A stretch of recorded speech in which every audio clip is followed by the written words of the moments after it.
할렐루야. 우리 예수님 사랑하는 분들만 아멘 합시다. 아멘. 우리 앞뒤 전후좌우 한번 인사 나눌까요? 잘 오셨습니다. 큰 은혜 받으세요. 인사하겠습니다. 잘 오셨습니다. 큰 은혜 받으십시오. 우리 다시 한번 인사합시다. 사랑합니다. 축복합니다. 인사하겠습니다. 사랑합니다. 축복합니다. 예, 사랑하고 축복합니다. 오늘도 주님의 큰 은혜가 함께 하기를 바랍니다. 얼마 전에 한 TV 프로그램을 보다가 길거리에서 쓰레기만 보고 다니는 사람이 있다는 이야기를 보았어요. 그런데 그 사람이 쓰레기를 보는 것이 아니라 보호물을 보고 다니는 거라고, 다니는 곳마다 페트병을 이렇게 주워가는 겁니다. 근데 이 사람이 그 쓰레기로 연매출 190억을 버는 CEO랍니다. 슈퍼빈이라고 하는 회사 대표이사인 김정빈이라고 하는 사람인데요, 이 사람은 플라스틱 병하고 알루미늄 캔을 재활용하는 회사를 운영하고 있습니다. 그런데 단순히 돈을 벌기 위해서 쓰레기를 수집하는 것이 아니라, 이 사람은 마음에 품은 생각이 하나 있었는데, 사실은 직장을 잘 다니던 유능한 사람이거든요. 한림대 경제학과를 나왔는데 3년 만에 조기 졸업을 하고, 오리건대를 수학하고 하버드 케네디 스쿨을 다니고 코넬대 박사의 MIT 슬론 최고위 과정을 지나왔던 유능한 사람이고요. 한국에서는 대기업 임원도 했었고 글로벌 컨설팅사에서 일도 하고 연매출 5천억 되는 철강회사 CEO로 연봉 3억씩 받으면서 살던 사람이었습니다. 누가 봐도 완벽한 커리어를 가진 사람이지요. 그런데 이 사람이 하루는 자기 마음에다가 질문을 한 겁니다. 나는 과연 이 일이 행복한가? 라는 질문을 던졌다는 거예요. 왜냐하면 매일 14시간씩 일하고 밤낮으로 정신없이 일하고 그러다 보니까 머리털도 막 다 빠지고 막 그런 일이 있었다는 거예요. 그 과정 중에 내가 과연 이렇게 일에 파묻혀 사는 게 행복한 것이 맞나? 하고 질문을 던지게 됐다는 거죠. 그리고 이런 질문까지 갑니다. 이렇게 일하는 게 과연 세상에서 어떤 긍정적인 영향을 주는 것일까? 내 삶이 세상에 긍정적인 영향을 주고 있는 게 맞나? 하는 자기 자신에 대한 진지한 질문을 던지게 됐다는 겁니다. 그래서 그 고민을 하다가 회사를 관두고 이제 무엇을 해볼까 하다가 눈에 들어온 것이 길거리에 떨어져 있는 쓰레기, 그것이 보이는 것이죠. 아, 저렇게 버려지는 자원에 이 시대, 이 세상에 미래가 있겠구나. 왜냐하면 지금은 환경오염으로 모든 것이 다 망가져가고 있지 않습니까? 앞으로도 계속해서 세상이 발전되면 점점 더 이 쓰레기와 여러 가지 문제들로 세상이 무너지게 될 텐데, 나는 그렇다면 이 세상을 좀 선한 방향으로 바꿔낼 수 있는 일을 해봤으면 좋겠다 하는 마음들이 생기면서 그 쓰레기로 자원화시켜서 그것으로 돈을 버는 일들을 만드는 겁니다. 그런데 단순히 돈 벌기 위해서가 아니라 이 미래 사회는 서로가 이 사회를 지켜내는 문화를 만들어 줘야 되겠다 해서 자기는 이 선순환 경제를 만들어야 되겠다 하는 목표를 가졌다는 거예요. 이 선순환 경제, 이 문화를 세상에 만들어 줘야 살기 좋은 세상이 되겠다는 거죠. 그게 무슨 내용이냐 하면, 뭐 예를 들면 이런 거예요. 여러분, 남자분들 집에서 눈치 볼 때 제일 먼저 하는 게 뭐냐면 아파트에 재활용 쓰레기 버리러 가는 겁니다. 이거 하나 해주면은 이 아내의 마음이 좀 녹아지잖아요. 이거 참 귀찮고 불편한 일이거든요. 아내들도 그 일이 참 불편하죠. 그런데 이 재활용을 잘 해야 세상이 깨끗해지잖아요. 그런데 의무감으로 하면 힘드니 이것을 보상해 줄 수 있는 체계를 만들어 보자 해가지고 이 AI 로봇으로 이 분리하는 기계를 만들어 놓고 거기다가 재활용 쓰레기를 갖다 주는 사람들은 하나에 10원씩 이렇게 포인트를 줘가지고 쓸 수 있게 해주는 거예요. 그러니까 전에는 귀찮아서 하던 재활용 작업인데 돈을 버는 작업으로 바뀌어지니까 기쁘게 그 일이 시작이 되는 거죠. 그런데 그렇게 해서 모아져서 나눠줄 수 있었던 돈이 지금까지 59억 원이래요. 그 생각 하나 바꿨는데 그 쓰레기 하나 가지고 사람들이 자기도 10원씩 20원씩 받는 재미도 있고, 그렇게 해서 재활용을 해나가는 것이죠. 그리고 이 사람은 이 재활용되는 물품들을 가지고 다시 좋은 것을 만들어서 그 재활용하는 그 프로그램을 다 돌려서 거기서 수익을 다시 내고, 그렇게 하면서 연 190억을 버는 회사를 운영해 가는 것입니다. 그러니까 나도 좋고 남도 좋고 세상도 바꿔 나가는 이런 일들을 하게 된다는 것이죠.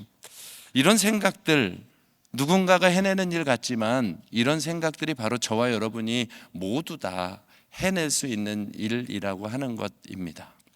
왜냐하면 이 생각이 바로 하나님의 형상 안에 감춰져 있는 그 능력 안에서 나오는 것이기 때문에 그렇습니다. 시편 94편 9절에 보면 이렇게 말씀하시죠. 귀를 지으시니가 듣지 아니하시랴, 눈을 만드시니가 보지 아니하시랴. 이 말씀 뒤편에는 이런 것이죠. 보시는 분이, 들으시는 분이 보고 듣고 판단해서 이 세상을 심판도 하시고 징계도 하시고 선하게도 만드시고 하신다는 것입니다. 바꿔서 얘기하면 우리를 하나님의 형상처럼 만들었다. 들으시는 분, 보시는 분, 그것을 보고 듣는 것으로 생각하고 판단하며 아름다운 것을 만들어갈 수 있는 존재들로, 선한 것을 해낼 수 있는 자들로 우리 모두를 지으셨다는 것입니다. 그 중에서도 참 중요한 것이 있다면 보는 것입니다. 잘 보아야 하는 것이죠. 사람에게는 4가지 눈이 있다고 하죠. 육체의 눈이 있습니다. 보이는 것을 판단하고 식별할 수 있는 것이 생리적인 눈이죠. 지식의 눈이 있습니다. 이것은 보이는 것만이 아니라 보이는 것에 감춰져 있는 내용들을 깨닫는, 배움을 통해서 올바로 인식하고 이것의 이치를 깨닫게 하는 것은 지식의 눈입니다. 그런데 하나 더 있습니다. 지혜의 눈이 있죠. 지혜의 눈은 이 생리적인 눈과 지식의 눈으로 되어진 것을 정신적인 영역에서 융합하고 영감이 더해져서 이것을 아름다운 모습으로 활용할 수 있게 하는 능력이 지혜의 눈입니다. 지혜의 눈만 가져도 지금 이 슈퍼비인이라고 하는 회사의 그 회장처럼, 대표처럼 세상을 윤택하게 하는, 똑같은 쓰레기를 보고 똑같은 모습을 봐도 전혀 다른 결과를 만들어내는 지혜를 활용해서 살아갈 수 있죠. 거기에 더해서 우리 사람에게 꼭 필요한 것은 신령한 눈이죠. 하나님을 보는 눈이 필요하죠. 하나님의 섭리를 보는 눈이 필요합니다. 이 일이 왜 이렇게 됐지? 그냥 일만 보는 것이 아니라 그 일 뒤편에 있는 하나님의 섭리를 보는 눈이 열리는 것이 신령한 눈입니다. 하나님의 계획을 보는 눈이 신령한 눈입니다. 느껴지고 보여지고 그냥 감각되는 대로만 사는 것이 아니라 이 일 뒤편에, 이 만남 뒤편에, 이 사건 뒤편에 정말 하나님이 무엇을 원하고 계실까? 그 하나님의 영적인 것을 발견할 수 있는 눈이 바로 신령한 눈이라고 하는 것입니다. 바라기는 우리 예수마을교회 성도들이 육안도, 지식의 눈도, 지혜의 눈도, 신령한 눈도 활짝활짝 열려지기를 축복합니다. 하나님을 아는 눈에서부터 시작하면 다른 것들도 조금 속도는 달라도 열려져 가는 것을 느끼게 됩니다. 하나님을 먼저 알기 시작하면 하나님이 이 땅을 살아갈 수 있는 지혜도, 지식도, 육체도 만져 가시더라고요. 저와 여러분에게 그 은혜가 있어야 하겠습니다. 마태복음 5장 8절에 보면 분명히 주님 말씀하셨어요. 마음이 청결한 자는 복이 있나니 그들이 하나님을 볼 것이라. 우리의 영안이 열려지고 신령한 눈이 열려져야 되는데, 여러분 이 말씀을 정말 가볍게 여기지 말고 두고두고 묵상하며 마음에 깊이 새겨 넣어야 합니다. 마음이 청결한 자는 복이 있다. 그들이 하나님을 본다. 마음이 청결한 자가 영안이 열리는 것입니다. 다시요. 마음이 청결한 자가 영안이 열리는 것입니다. 어느 날 하나님의 특별한 역사가 일어나서 우리의 마음이 하나님을 감각하는 날이 올 수도 있습니다. 그러나 그 늘 살아계시고 늘 역사하시고 거룩하시며 우리와 함께 하시는 하나님을 늘 경험하면서 살아가는 것은 마음이 청결한 자에게 일어나는 일입니다. 그 영안이 열려지기를 축복합니다. 마음이 청결한 자는 복이 있나니 그들이 하나님을 볼 것이요. 오늘 말씀이 이 마음의 눈에, 하나님 보는 눈이 열려져서 축복을 받은 아브라함 이야기가 오늘 말씀입니다. 아브라함과 롯 사이에 갈등이 있었거든요. 하나님은 이 과정에서 지혜로운 선택을 했던, 신령한 눈으로 바라보고 선택했던 아브라함을 찾아와서 축복하시는 장면이 오늘 말씀이에요. 창세기 13장 6절 이하 7절에 보면 아브라함과 롯 사이의 갈등이 일어나는 것이죠. 그들이 함께 살아가는데 가지고 있는 재산은 많고 이 가축들도 너무나 많은데 함께 동거하기가 좁은 것입니다. 그래서 소유가 많아서 서로 간에 갈등이 일어나는 것이죠. 우리가 잘 아는 바와 같이 아브라함과 롯은 삼촌과 조카 사이입니다. 그냥 삼촌과 조카 사이가 아니라 아버지 잃은 조카 롯을 삼촌 아브라함이 데려다가 자기 생명의 아들처럼 보호하고 키운 정말 자식 같은 조카입니다. 그런데 이 조카가 부유해졌는데 그 부유함도 아브라함의 소유가 넉넉해져서 조카에게 주어서 조카가 부유해지게 되었죠. 의좋던 아브라함과 롯 사이에 갈등의 문제가 일어난 것이죠. 부유해지기 시작하니까 함께 살아가기가 어려워졌다 하는 것입니다. 넉넉하지 못한 땅, 소유의 문제, 또 그 안에서 일어나는 감정의 다툼들, 그러니까 현실 문제와 감정의 문제가 복잡하게 얽혀 있는 갈등을 아브라함과 롯 사이에 경험하고 있는 것이죠. 이런 모습은 우리에게도 참 많이 나오죠. 현실 문제와 감정 문제가 미묘하게 겹쳐 있어서 그 사이에서 늘 고민하고 갈등하는 사람들이 생각보다 많은 것 같습니다. 교회 사역만 해도 그렇습니다. 현실 문제와 감정 사이에서 해결이 안 됩니다. 사람과의 관계 속에서도 현실 문제와 감정 문제가 해결이 안 됩니다. 이런 갈등을 해결해낼 때 하나님이 그곳에 약속된 복을 내려주신다라고 하는 것이죠. 이 똑같은 문제를 만난 것이죠. 아브라함이나 롯이나. 그런데 이 문제를 보는 눈이 전혀 달랐던 것입니다. 아브라함이 이 문제 앞에서 하나님의 시선으로 그것을 보기 시작했을 때 하나님은 아브라함의 인생에 오늘 말씀처럼 새로운 눈들을 열어주시면서 하나님의 축복을 쏟아붓기 시작하는 것입니다. 저는 우리 성도들에게 이런 복이 임하기를 축복합니다. 환경의 문제랑 갈등, 인간과의 갈등, 감정의 갈등 사이에서 오히려 축복의 문이 열려지는 통로를 만들어내게 되기를 축복합니다. 성경은 진리고요, 반드시 응답됩니다. 성경의 원리를 따라가십시오. 삶이 어렵다, 신앙생활이 어렵다, 여러분 이 말에 스스로 다도놓지 마시고 하나님이 이끌어주시는 그 길을 향해서 함께 나아가면 문이 열리는 거예요. 더뎌도 그 일을 시작해야 되는 것입니다.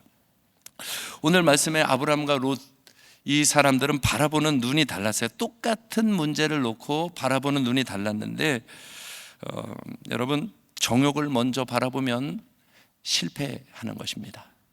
그것이 롯의 실패였습니다.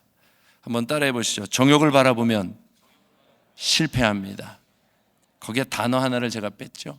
정욕을 뭐하면? 먼저 바라보면 반드시 실패합니다. 정욕을 먼저 바라본다는 말이 뭐냐면 내 마음 중심을 항상 먼저 바라본다는 것입니다. 내 마음의 느낌과 감정을 먼저 바라보면 그것은 실패합니다. 제가 정말 무서웠던 적이 한 번 있어요. 광주에서 목회를 할 때인데 주일날 예배에 딱 섰는데 늘 보이던 건너편 시계가 안 보이기 시작하는 겁니다. 너무 선명하게 잘 보였는데 어제까지만 해도 선명하게 잘 보였는데 다음날 주일 아침에 되어서 예배를 드리는데요, 이 시계 이 시바늘이 안 보이고 다 뿌옇게 보이는 거예요. 하룻밤 만에. 그 주일이면 늘 밤을 새면서 설교를 준비하고 이렇게 했었던 습관 때문에 그랬는지 하루아침에 그러니까 너무 무섭더라고요. 안과에 갔더니 눈이 급격하게 떨어진 것입니다. 이상은 없습니다. 이야기를 듣고 안경을 맞췄더니 그때부터 지금까지 또 유지되고 있어요. 주님의 은혜죠. 그런데 하루아침에 눈이 확 바뀌어버리니까 정말 무섭더라고요. 장님이 되는 줄 알고 얼마나 긴장했는지 모릅니다. 또 어느 날은 제가 운전을 하는데 날이 너무 종일 흐린 거예요. 그래서 오늘 날이 너무 흐리다. 여보, 왜 이렇게 날이 흐려? 그랬더니 아니 엄청 맑은데? 막 그러는 거예요. 아니 봐봐, 이렇게 흐리잖아. 제가 평소에 선글라스를 끼지도 않는데 그날은 선글라스를 우연히 이렇게 한번 꼈다가 낀 줄도 모르고 하루 종일 흐리다고 불평하고 살았더라고요. 이 사람이 이렇게 어리숙해요. 여러분, 근데 이 마음 말이에요. 마음이 우리가 세상을 보는 창과 같아서 이 속 사람이 바로 볼 수 있어져야 밝은 눈으로 세상을 보게 되는 거거든요. 그런데 정욕에 묶여 있으면 절대 바른 눈으로 세상을 못 본다는 것입니다. 오늘 이 밤에 저와 여러분이 꼭 기억해야 돼요. 먼저 자기 속 사람을 바로 볼 수 있어야 돼요. 이것이 정욕인지 주님 뜻인지를 정말 볼 줄 알아야 하는 것입니다. 갈등이 일어났죠. 아브라함이 롯에게 선택권을 줬습니다. 야, 너가 먼저 선택해라. 그랬다면 여러분은 어떻게 하시겠어요? 아유, 삼촌 어떻게 제가 먼저 선택합니까? 삼촌이 먼저 선택하셔야죠. 저를 이제까지 먹여주고 길러주고, 이게 상식이시죠? 근데 우리 집은 가끔 상식이 안 통해요. 치킨을 먹으면 다리는 무조건 지들 거래요. 양보를 절대 안 합니다. 일단 자기들 거랍니다. 여러분, 이 롯이 꼭 그런 것 같아요. 삼촌이 이렇게 이야기를 해줬더니 창세기 13장 10절에 보면 이에 롯이 눈을 들어 요단 지역을 바라보고 어디가 제일 좋은가 찾기 시작하는 겁니다. 저 같으면 한 대 쥐어박을 것 같아요. 야, 빈말이라도 한번 하지 말하자마자 어디가 제일 좋은지를 찾고 있냐. 찾는 것이죠. 찾다가 강이 흐르고 나무들이 우거져 있고 가축을 치는 사람들이니까 초원이 보이고, 야, 저기다, 저기 제일 좋아 보이는 땅. 삼촌, 나는 저기로 가겠어요. 성경에 보면 에덴 동산과 같았더라라고 비교를 하죠.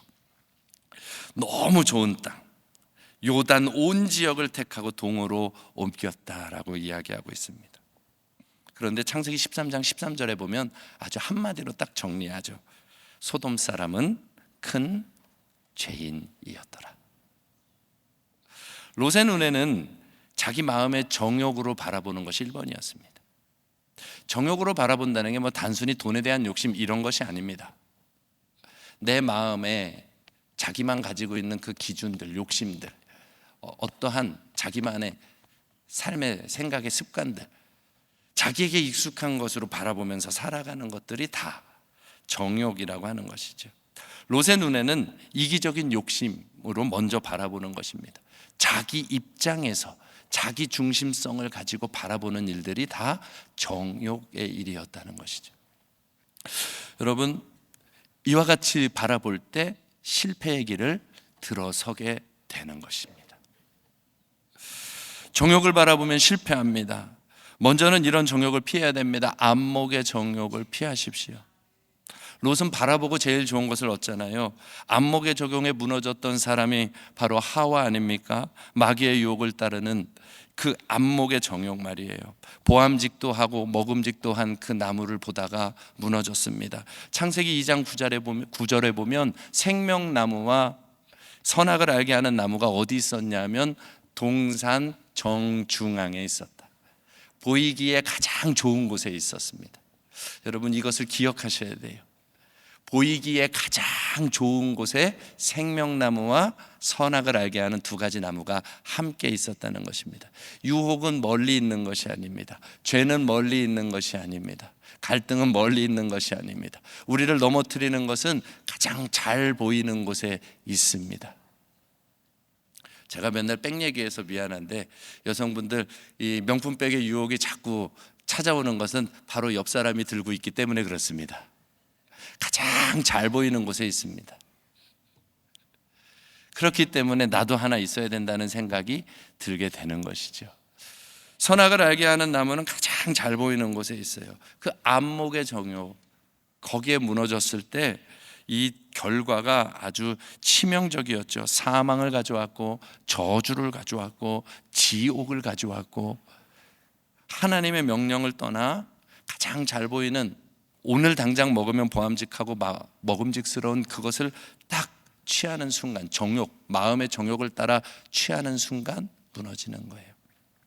가지고 나면 별것 아닌데 하와가 그랬대잖아요. 먹어보더니 사과 맛이네. 별거 아니었다 이 말이에요. 별거 아닌 거 가져봐봐야 일주일도 안 돼서 금방 시들해 버릴 거. 누가 그러더라고요. 빚 갚는데 30년 했는데 갚고 났더니 기쁨은 일주일이 안 가더라. 별것도 아닌 거 하고 나면 아무것도 아닌 것, 그것에 욕심 부리며 인생을 다 쓰고 살아가는데 그 안목의 정욕에 흔들거린다. 그게 마귀의 유혹이라고 하는 것입니다. 또 하나는 육체의 정욕에 끌려가면 실패합니다. 육체의 정욕, 음행이지요. 우리 육체의 정욕, 사무엘하 11장 2절 이하 5절에 보면 다윗이 육체의 정욕에 무너졌습니다. 전쟁의 한창인 그때에 이제 왕권도 강해지고 왕으로서 신분도 높아지고 자기가 싸우지 않아도 자기 병사들이 다 가서 싸우니까 왕궁에서 좀 쉬며 지내고 있을 어느 날 옥상을 거닐다가 한 여인이 목욕하는 모습을 보게 되지요. 너무 아름다워 보이는 것입니다. 야, 저 여인을 아내 삼으면 좋겠다. 그리고는 그 자기의 안목의 정욕, 그 육신의 정욕이 확 올라오는 순간 음행의 마음을 품게 되죠. 자, 누군지 알아보라. 알아보았을 때에 당신의 신하여 엘리암의 딸이요 햇사람 우리아의 아내 충신 밧세바의 우리아의 아내 밧세바입니다. 그 정도 들으면 육신의 정욕이 멈춰야 되잖아요. 그런데 다윗이 이야기합니다. 전령을 보내어 그 여자를 자기에게로 데려오게 하라. 충신 우리아의 아내라는 것이 확인이 되었음에도 다윗은 멈추지 않죠. 전령을 보내어 그 여자를 데려오게 하라. 육신의 정욕이 이와 같습니다. 죄된 것도 알고 잘못된 것도 알고 이거 하면 큰일 날 것도 아는데, 그런데 계속 가는 것이죠.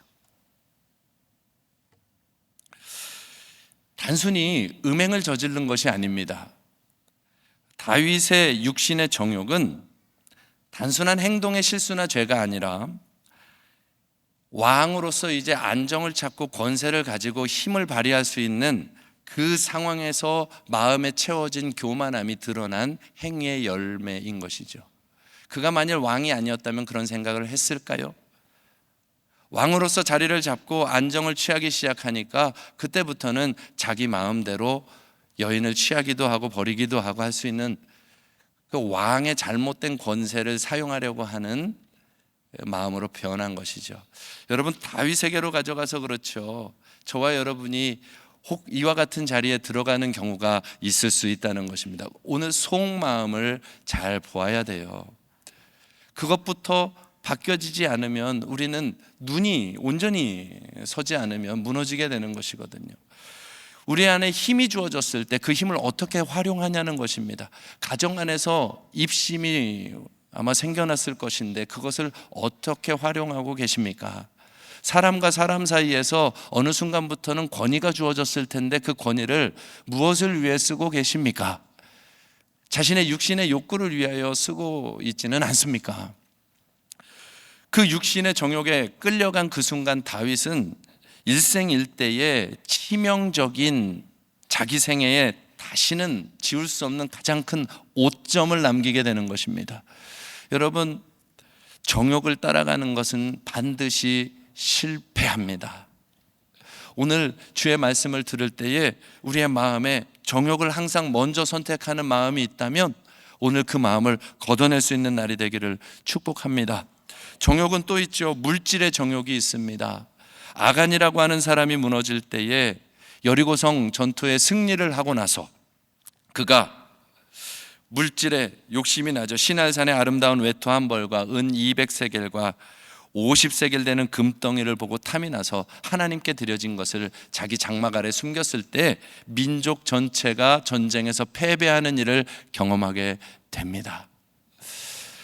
우리는 세상을 향하면서 이렇게 말합니다. 나라가 문제라고. 그런데 아간 한 사람의 죄가 나라를 무겁게 무너지게 만드는 통로가 되었다는 것을 기억한다면 저와 여러분이 만약에 어느 순간 어느 자리에 아간의 자리에 서 있는 사람이라면 어쩌면 그것이 공동체를 무너뜨리는 사람이 될 수도 있는 것이고, 하나님이 그 자리를 만약에 우리에게 맡긴다면 우리는 나라를 망가뜨리는 사람도 될 수가 있는 것이죠. 그러니까 물질의 정욕에 끌려다니는 사람은 실패가 예정되어져 있는 것입니다. 정욕을 이기는 것이 이렇게 중요합니다. 또 다른 정욕이 있습니다. 자꾸 이 죄된 것들을 꺼내서 죄송한데 여러분, 우리를 흔드는 것들이 이런 것들이기 때문에 그래요. 또 다른 정욕이 있죠. 공명심의 정욕입니다. 권세욕이 있기도 하고요, 자리 욕심이 되기도 하고요, 남들과 비교하면서 높아지고 싶어하는 마음도 있고요. 민수기 16장 1절 이하 3절 말씀에 보면 출애굽한 이스라엘 백성을 끌고 갈 때 이 고라당 사건이 일어나죠. 모세, 아론, 당신들만 하나님의 지도자야? 우리도 하나님께 택함 받은 사람들이야. 회중이 다 각각 거룩하고 여호와께서도 그들 중에 계시거늘 너희가 어찌하여 여호와의 총회 위에 스스로 높이느냐. 요즘식으로 말하면 이런 것이죠. 목사만 대단해? 장로님들만 대단해? 우리도 다 하나님께 구원받은 사람들이야. 하나님의 자녀들이야. 우리도 다 할 수 있는 거야. 조금 이 시대에 자주 들려오는 이야기들이죠. 누구만 대단해? 영적인 권위가 거기에만 있어? 여러분, 이 이야기는 사실 그런 류의 이야기가 아니에요. 언제 모세가 자기를 높여달라고 하나님 앞에 기도했던 적이 있습니까? 아론이 언제 하나님 앞에 자기를 높여달라고 기도했던 적이 있습니까? 없어요. 하나님이 세워가고 있는, 하나님의 흐름 속에서 되어지고 있는 것들 뿐이죠. 그런데 그것을 욕심하는 사람들은 그 권위나 그 자리를 하나님이 세워주신 자리가 아니라 높이의 자리, 힘의 자리, 권세의 자리로 생각하는 사람들은 세상을 사랑하면서 그것을 얻기 위하여 애를 쓴다는 겁니다. 높이를 얻으려고, 권세를 얻으려고, 힘을 얻으려고, 그 공명심에 끌려다니는 인생, 그것이 제일 무서운 것이죠. 얼마 전 금요철야 시간에도 제가 한번 이야기 드렸습니다. 만약에 주변에서 저에게 담임 목사는 이런 권세를 가져야 돼요 라고 자꾸 얘기를 한다면 그 사람은 마귀에게 나를 내어주는 가장 무서운 위협을 하는 사람인 거예요.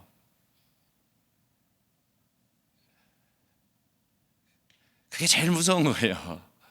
하나님이 권위를 부여해주고 하나님이 만들어 가주시는 게 제일 아름다운 것이지, 내가 그 권위를 억지로 만들려고 하고 상황을 억지로 끌어가려고 하고, 장로니까 목사니까 그러니까 당연히 이래야 돼, 그런 부분으로 가기 시작하면 마귀의 유혹에서 넘어지기가 쉽다는 것입니다. 사랑하는 성도 여러분들, 저 여러분 안에 이런 것들은 없습니까? 적어도 아빠에게는 이 정도는 해야 되는 거 아니야? 아니, 맞는 말인데 완전히 맞는 말도 아니에요. 적어도 이 정도는 해야지, 내가 이 정도 자리는 잡아야지, 이 정도 힘은 말해야지, 이 정도 말의 힘은 가져야 될 거 아니겠어? 고라당이 그것을 하다가 무너지게 되는 것입니다. 가문과 모든 사람들이 순식간에 무너지는 것이죠. 사랑하는 성도 여러분들, 힘을 높아진 것이라고 생각하지 마시고 하나님을 잘 섬기는 것이 높아진 것이라고 믿을 수 있는 믿음이 있기를 축복합니다. 정욕에 끌려가면 실패합니다. 베드로전서 5장 6절에 분명히 말씀하십니다. 하나님의 능하신 손 아래에서 겸손하라. 때가 되면 너희를 높이시리라. 야고보서 4장 10절도 말씀하십니다. 주 앞에서 낮추라. 그리하면 주께서 너희를 높이시리라. 아멘. 여러분, 이 진리를 가지고 살아갑시다. 정욕에 끌려가면 실패합니다. 정욕에 끌려가는 사람이 만약에 좋은 자리를 얻었다, 그 사람은 실패한 사람입니다.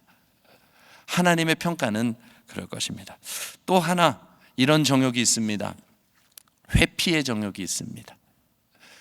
조금 바꿀게요. 책임 전가의 정욕이 있습니다. 나에게서 책임을 묻지 않고 자꾸 다른 사람에게 다 떠맡기면서 자기는 피해가려고 하는 이 책임 회피의 정욕이 있습니다. 이것이 가인의 문제였습니다.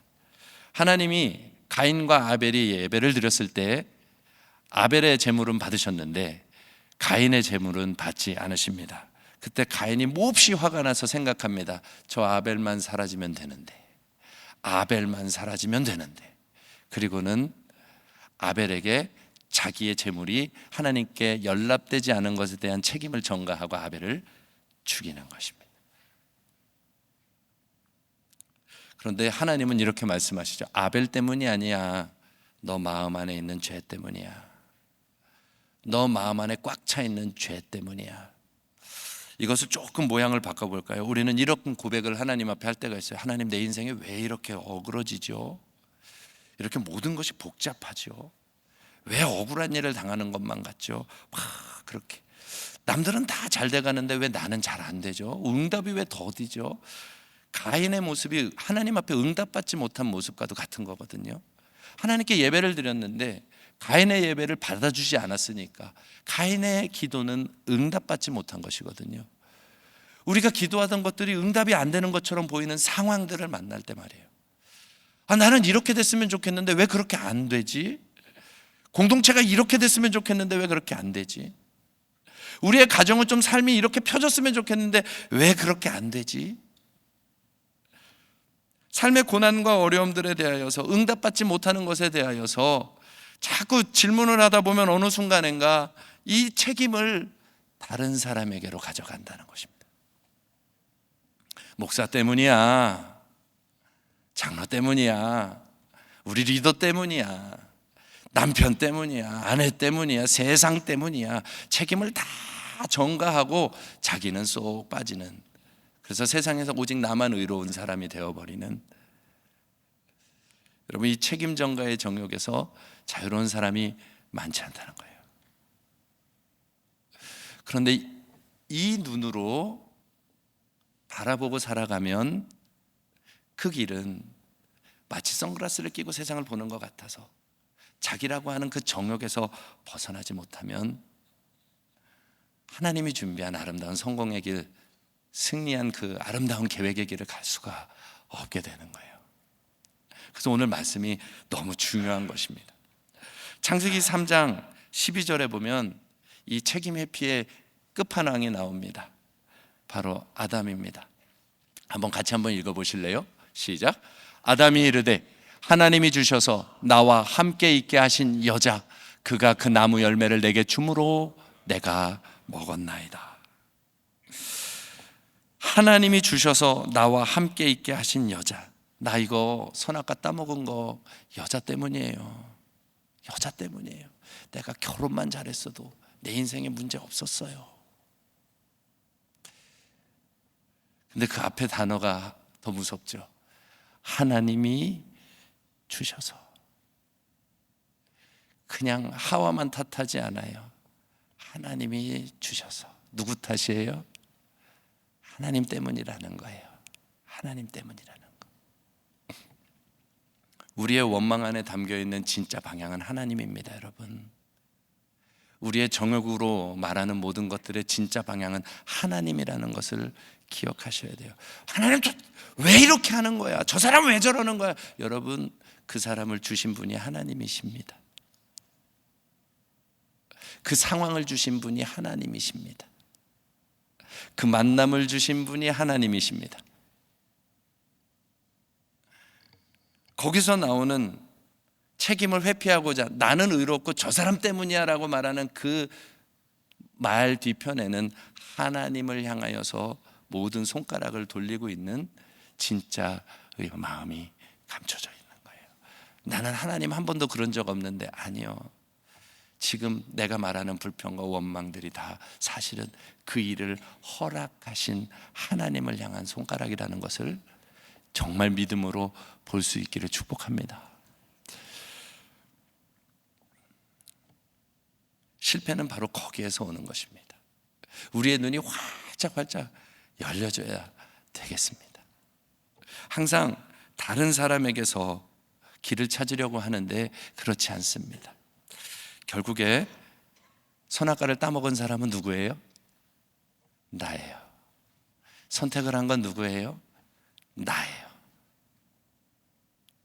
그 자기 자신에게 하나님의 말씀하고자 하는 것을 보려고 하지 않는다면 여러분, 계속해서 어그러진 선택을 할 수밖에 없다는 것을 보아야 하겠습니다.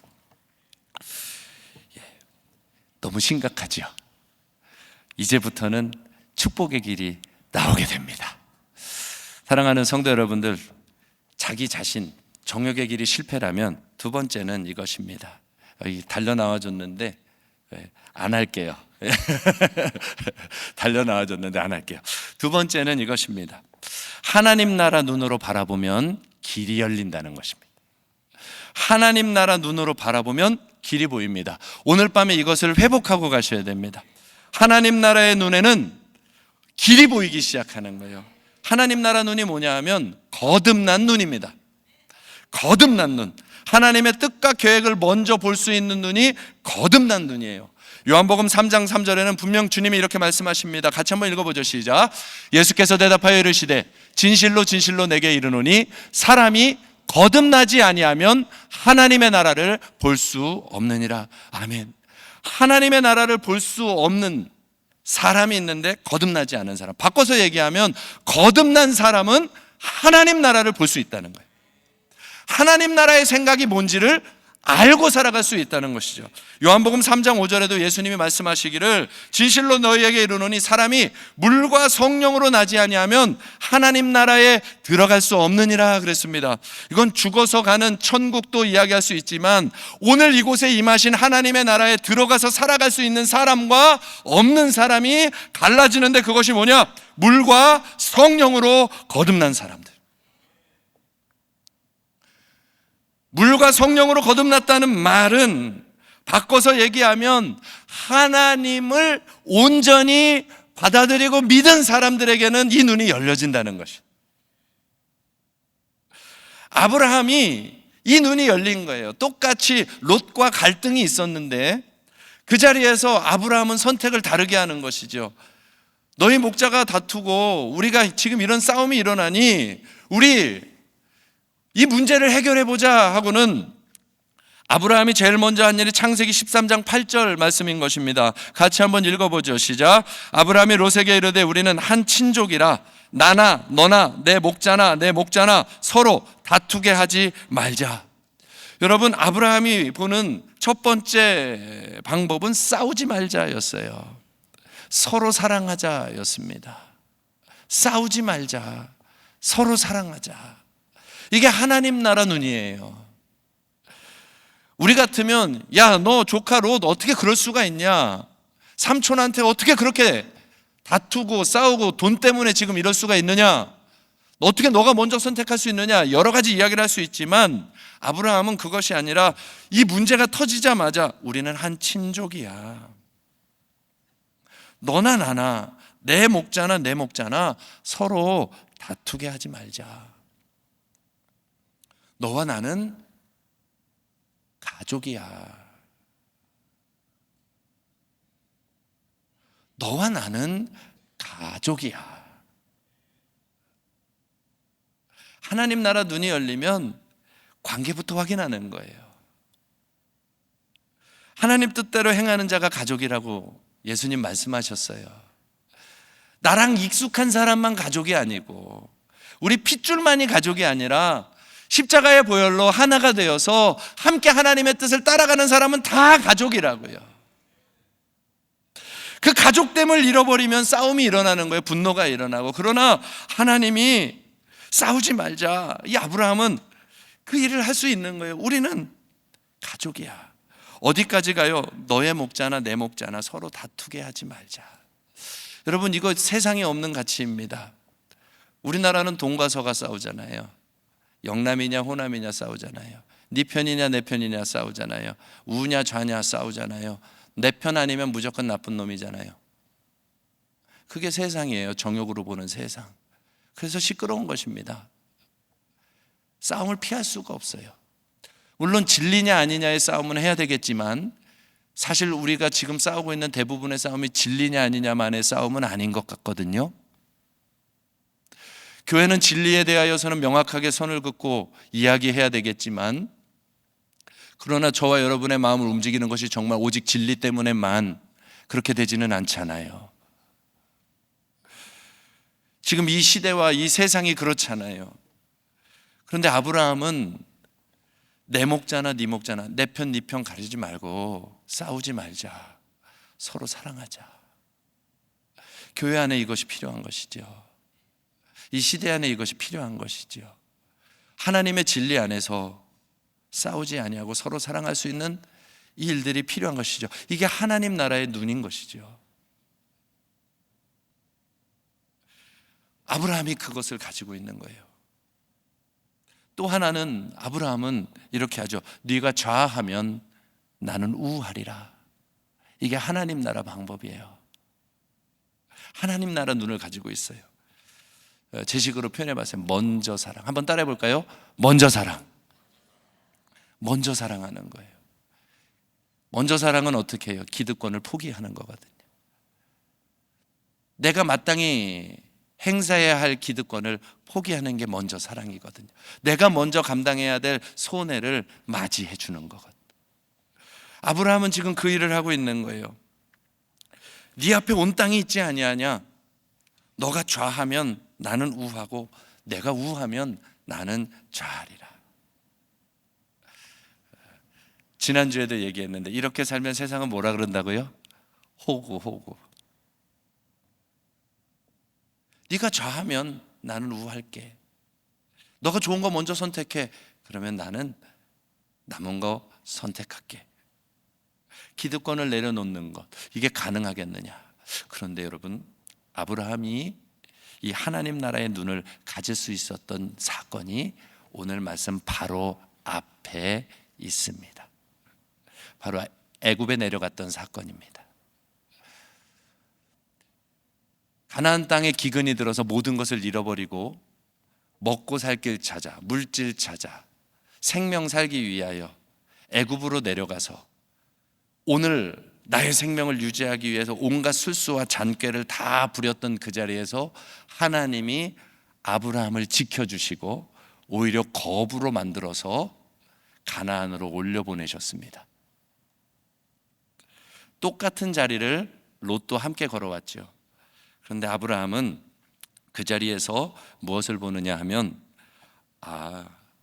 사람의 인생은 인간의 장꾀로 사는 것이 아니라 하나님의 돌봐주시는 은혜로 사는 것이구나. 하나님 나라의 눈은요, 거듭난 눈은 하나님의 은혜를 보는 눈입니다. 거듭난 눈, 하나님 나라의 눈은 하나님의 은혜를 보는 눈이 있어야 되는 거예요. 저와 여러분이 하나님께 받은 은혜를 보는 눈이 먼저 열려지면 하나님 나라의 눈으로 살아갈 수가 있게 되는 거예요. 내 정욕의 눈으로 바라보면 늘 같은 자리에서 무너지지만 하나님께 내가 받은 은혜를 바라보는 눈이 먼저 열려지면, 나에게 주어진 모든 것이 하나님으로부터 되어졌다고 하는 것을 보는 눈이 열려지고 나면 그때에는 손도 내밀 수 있고요, 그때에는 포기할 수도 있고요, 그때에는 수고를 감당할 수도 있고요. 잘해라, 착하게 살아야 된다, 너희들은 반드시 이걸 해내야 된다, 이것이 아니라 하나님의 은혜를 경험하고 났더니 하나님이 하시면 되는 것이지, 너가 좌해도 나는 우측에서 하나님이 나의 걸음을 만들어 주실 수 있어. 하나님을 철저하게 신뢰할 수 있는 것은 이미 그 은혜를 아무것도 없는 빈털터리에서 애굽에 내려가 돌봄을 받는 은혜. 사랑하는 성도 여러분들, 저와 여러분들이 먹고 살기 위한 정욕대로 살아가는 것, 그 삶을 아니라 하나님은 떡으로 살지 않고 장깨로 살지 않고 자기 힘으로 살지 않고 하나님을 의지하는 자들을 세워가시고 있음을 믿음으로 취하시기를 축복합니다. 저와 여러분의 인생이 우리가 노력한 것으로 만들어졌다면 여기까지 안 왔을 것입니다. 주의 십자가의 은혜가 우리를 구원해 주셨고, 우리의 걸음마다 하나님이 인도하여 주셨고, 어려운 순간마다 하나님이 길을 열어 주셨고, 그 은혜를 보는 눈이 열려졌을 때야 손해가 아니라 하나님의 축복으로 향하여 나아가는 길임을 알게 되는 것이죠. 아브라함은 2번 실수하지 않는 겁니다. 애굽으로 내려갈 때처럼 자기의 유익을 위하여 선택하는 일을 하지 아니하고, 롯, 너가 먼저 결정해봐. 나는, 거기까지는 얘기 안 했죠.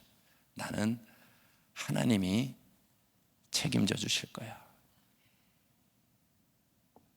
혹 책임져 주지 않아도 나는 하나님과 살겠어. 사랑하는 성도 여러분들, 거듭난 눈을 소유하시기를 축복합니다. 거듭난 눈은요, 항상 사람이 먼저 보입니다. 내가 먼저 보이지 아니하고 내 앞에 있는 사람의 영혼이 먼저 보입니다. 이 행동을 하면 저 영혼이 죽을까? 이 말을 하면 저 영혼이 죽을까?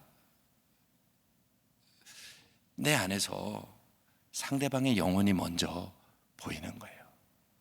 아브라함은 자기는 이미 하나님의 계신이 부족하지 않거든요. 이 다툼으로 인하여 이 롯이 죽어나가는 것을 원치 않는 것이죠. 그 영혼이 보이는 거예요. 그러니 길이 선명해지는 것이죠. 여기서 이 영혼을 살리려면 무엇을 해야 되지?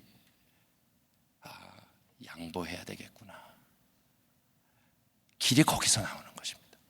지혜가 거기서 나오는 거예요. 그게 지혜인 것이죠. 하나님을 보는 눈이 열리고 세상을 보는 눈이 열렸는데 이것을 적용해서 살아가려니 내 이익과 내 모든 것을 다 사용하면 무너질 텐데 어떻게 하면 이 관계와 이 사람과 이 모든 것을 살려낼 수 있지? 하나님 앞에 물었더니 너가 포기하는 것이 길이야. 내어놓을 수 있는 지혜가 일어나는 것이죠. 거듭난 눈으로 살아가는 사람들에게는 인생의 지혜가 열려지기 시작합니다. 돈 버는 지혜가 아니라 사람, 영혼이 살아나는 지혜가 열려지는 것입니다. 사랑하는 성도 여러분들, 여러분 가정에서 무엇을 가장 원하십니까? 영혼이 살아나는 것을 원하십니까? 돈이 많아지는 것을 원하십니까? 영혼이 살아나는 것을 원하신다면 그 영혼을 향한 내가 받은 은혜 안에서 그 지혜를 구하기 시작하면 반드시 길이 보여지기 시작합니다. 직장이든 어디에서든 그 눈으로 살아가고자 한다면 하나님은 무엇을 해야 될지 더딜지라도 오늘 해야 할 일을 알려주십니다. 아무도 몰라도 하나님은 아십니다. 오늘 밤에 기도를 하신다면 하나님 내게 그 마음을 좀 열어주세요. 여러분 누군가가 미워 죽겠는 사람 있죠? 여러분 그 정욕에 사로잡혀서 인생이 가로막히고 있다는 걸 아셔야 돼요. 하나님이 부을 수가 없는 거예요. 왜요? 정욕이 꽉 차 있는데 거기다가 어떻게 부어요? 이게 비워져야 거기다가 채워주죠. 꽉 찬 잔에다가 어떻게 붓습니까? 오물이 가득 찬 곳에다가 어떻게 그것을 붓습니까? 그것이 비워져야 거기에 하나님이 새 것을 넣을 거 아니겠습니까? 분노, 미움, 증오, 원망으로 꽉 차 있는 마음들, 정욕으로 꽉 차 있는 마음, 그 마음이 오늘 밤에 이 금요 기도회 때 거칠게 기도하지 마시고 이 속을 다 비워내게 해달라고 기도하고 가십시오. 오늘 밤에 이것이 비워지면 하나님의 성령의 생수가 들어갈 거예요. 거기서부터 새 일이 시작되는 거예요. 용서 못하던 것이 오늘 용서함이 일어나는 밤이 되기를 축복합니다.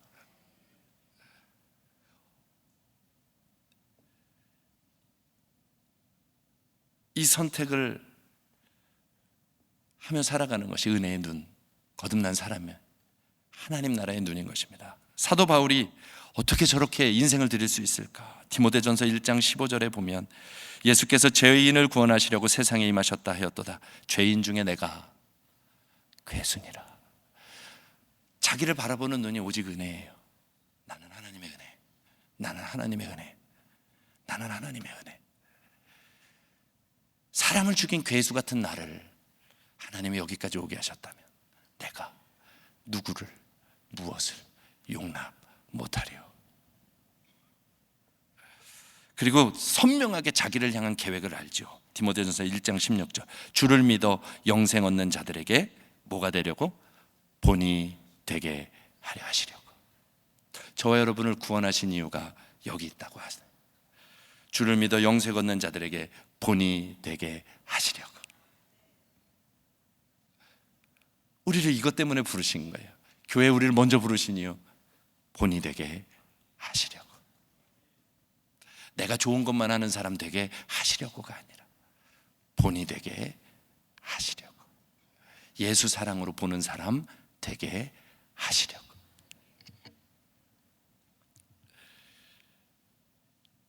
이 사람에게 하나님이 드디어 오늘 말씀을 열어주시는 겁니다. 롯을 떠나보내고 하나님 나라 눈으로 선택하는 걸음을 시작하는 아브라함에게 드디어 하나님이 시작하십니다.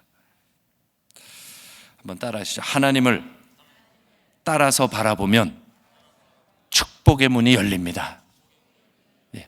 이제 오늘 먼저 바라보라라는 제목으로 말씀 전하는데, 하나님을 따라 바라보십시오.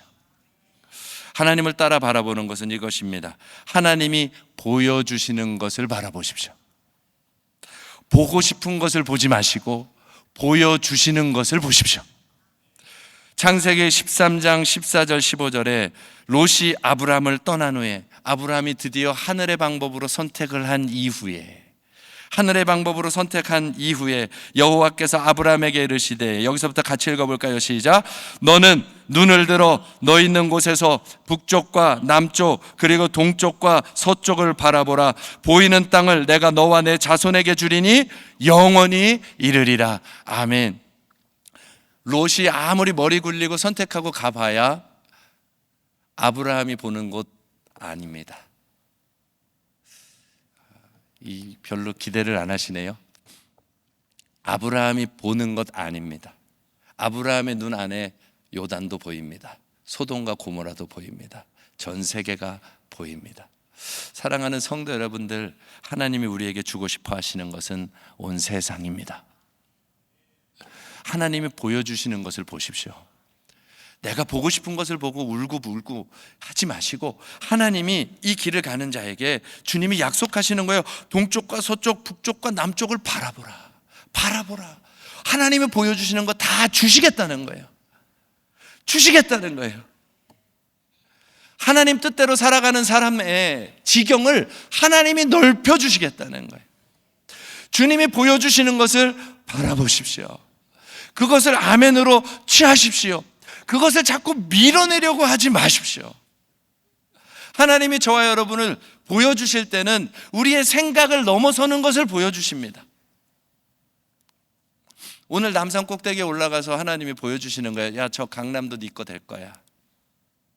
저기 강북도 네 거 될 거야. 동서남북을 한번 바라보고 남산타워 꼭대기에서 한번 다 봐봐. 저거 다 네 거 될 거야. 여러분 믿어지세요? 거봐요. 그런 거예요. 하나님이 그렇게 말씀하셔도 안 믿을걸요. 아이, 저게 어떻게 돼? 그런데요, 아브라함의 눈은 바뀌어가는 거예요. 하나님이 보여주시는 것을 계속 바라보는 거예요. 우리 현실에 막혀가지고 보고 싶은 걸 보지 마시고, 하나님이 뭔가를 맡기셨어요? 거기서 하나님이 줄 게 있는 거예요. 새로운 환경을 만드셨어요? 거기서 하나님이 주시고 싶은 게 있는 거예요. 가장 멋진 걸 준비하고 계신 거예요. 갈등을 살짝 지나고 났더니 동서남북을 바라봐라. 이런 하나님 나라의 가치관으로 살아가는 사람들에게 온 세상을 내가 맡기고 싶구나. 그게 바로 너 믿음의 조상 아브라함이 될 것이다. 그게 우리 예수 말교회가 될 것이다. 저와 여러분이 그렇게 될 것입니다. 내가 하나님의 눈으로 바라보기 시작하면, 먼저 바라보기 시작하면 내게 맡겨진 영혼들이 다 하나님의 나라를 바라보는 사람들로 지경이 넓어지게 될 것입니다. 내가 하나님을 보기 시작하면 우리의 자녀들이 함께 하나님의 나라를 바라보며 열방을 향해 나가게 될 것입니다. 주님의 꿈이, 예수 말교회를 향한 꿈이 거기에 있는 것이에요. 하나님이 보여주시는 것을 바라보십시오. 오늘에 짓눌리지 마시고 보여주시는 것을 바라보십시오. 희년에는 이 교회 봉헌됩니다. 하나님이 보여주시는 것을 바라보고 가는 것이에요. 계속하여 마음으로 나아가는 것이죠. 또 두 번째는 들려주시는 것을 바라봐야 되는 거예요. 창세기 13장 16절에서 17절, 이게 하나님이 하시는 축복이에요. 내가 내 자손이 땅에 티끌같이 하리니 사람이 땅에 티끌을 능히 셀 수 있을진데 내 자손도 세리라. 너는 일어나 그 땅을 종과 웽으로 두루 다녀보라. 내가 그것을 내게 주리라. 이제 아브라함에게 약속을 주는 거, 보이는 것만이 아니라 너가 밟으면 다 줄게. 오늘 아멘 한 분에게 밟으면 다 줄게. 밟으면 주십니다. 두려워서 멈춰서서 도망가면 안 줘요. 소돔으로 가면 엉뚱한 거 가지고 오고 악인이 되는 거예요. 근데 하나님이 길을 제시해 주고 걸어가라고 하면, 지난 수요일 우리 임원 예배 때 들으셨죠? 길을 내는 자, 다리 놓는 자, 평화를 만드는 자, 그게 바로 아브라함이에요. 가자 하면 함께 걸어가고, 엎드려 그러면 다리를 만들어주고, 다툼이 있는 곳에는 평화를 만들고. 그 사람에게 오늘 주님이 약속하시는 거예요. 너 밟는 땅은 다 줄게. 밟는 땅 다 줄게. 우리 예수마을교회 성도들에게 밟는 땅 다 주십니다. 이 축복이 오늘 우리에게 주어지고 있는 것이. 마지막 세 번째로, 오늘 함께 하시는 하나님을 바라보라는 것입니다. 창세기 13장 18절입니다. 이에, 함께 읽을까요? 이에 아브라함이 장막을 옮겨 헤브론에 있는 마므레 상수리 숲에 이르러 거주하며 거기서 여호와를 위하여 제단을 쌓았더라. 아멘.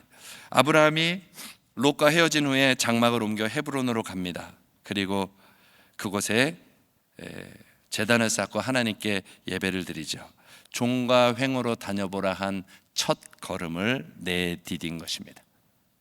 그리고 그곳에서 예배를 드리죠. 하나님, 이곳은 이제 주님의 땅입니다. 하나님이 여기 임재해 주세요. 그것 아니에요? 하나님이 오셔서 임재하여 주옵소서, 받아 주옵소서. 아브라함은 가는 곳마다 예배를 드리는 거예요. 하나님, 이곳도 주님이 거하시는 곳입니다. 이곳도 주님이 거하시는 곳입니다. 가는 자리자리마다 하나님의 임재가 거하는 자리로 종과 횡으로 다녀보되 지금 오늘 발걸음을 내딛는 자리마다 예배했다, 이 말이에요. 저와 여러분의 인생에 여러 가지 어려움이 있을 것입니다. 그러나 종과 횡으로 다니는 길에 예배를 포기하지 마십시오. 어느 곳에서든지 예배하십시오. 주일마다 예배하십시오. 시간마다 예배하십시오. 그 자리에서 하나님의 약속을 확정 지으시는 겁니다. 하나님, 여기도 하나님이 계십니다. 하나님, 이 자리도 하나님이 계십니다. 하나님, 이 만남도 하나님이 계십니다. 가고 서는 자리에서 예배를 올려드리는 것이죠. 그 자리가 약속을 확정 짓는 자리예요. 종과 횡으로 다니며 하나님의 터로 만들어내는 자리라, 이 말이에요. 그곳에 역사하십니다. 사무엘이 하나님 앞에 큰 응답을 받았을 때 이스라엘 백성 앞에서 단을 쌓고 이야기하지 않습니까? 사무엘상 7장 12절에 그 이름을 에벤에셀이라 하였더라. 하나님이 여기까지 인도하셨더라. 저 여러분이 어느 곳으로 가든지 그곳에서 종과 횡으로 다닐 때 오늘 나와 그 약속하신 하나님이 함께 한다는 믿음의 고백으로 예배하시라, 이 말이에요. 주일의 예배는 오늘까지 하나님이 함께 하셨다고 하는 예배로 확정을 짓는 것입니다. 그리고 다시 내일을 향하여, 다음 날의 걸음을 향하여 또 시작하는 것이죠. 그래서 주일, 안식일, 주일, 성수 해야 돼요. 해야 돼요. 예, 안 해요는 없어요. 해야 돼요. 오늘까지 확정 지어놓고 미래를 향하여 다시 나가는 것이죠. 오늘 그 눈들이 활짝 열려지기를 바랍니다. 저와 여러분에게는 하나님이 이미 축복의 문을 여시고 시작하셨습니다. 예수님을 영접하여 하나님의 자녀가 된 구원의 기쁨들을 다 맛본 사람들인 줄 믿습니다. 그러면 이제 그 하나님의 은혜를 먼저 바라보시면서 하늘의 눈으로, 오늘 내게 주어진 그 자리를 하늘의 눈으로 바라보며 나아가십시다. 그리고 그렇게 걸어가는 아브라함에게 주신 것처럼 오늘 보여주시는 것을 계속 믿음으로 바라보시고 들려주시는 것을 계속 믿음으로 바라보면서 종과 횡으로 주와 함께 예배하며 기도하며 승리의 걸음을 걸어가는 저와 여러분 다 되기를 주님의 이름으로 축복합니다. 오늘 단에 올라오기 전에 기도할 때에 이 마음만큼은 꼭 전했으면 하는 생각이 들더라고요. 하나님은 저와 여러분을 향하여 정말 가장 아름다운 계획을 가지고 계십니다. 그것을 보여달라고, 알게 해달라고, 그리고 이제는 그 성취를 보게 해달라고. 오늘 밤에 우리 안에 있는 정욕들은 다 밀어내버리고 주님의 마음으로 일어서서 먼저 바라보며 그렇게 나아가는 저와 여러분 되기를 주님의 이름으로 축복합니다. 우리 함께 찬양하는데요, 모든 걸음 대신에 우리 함께 찬양하지요.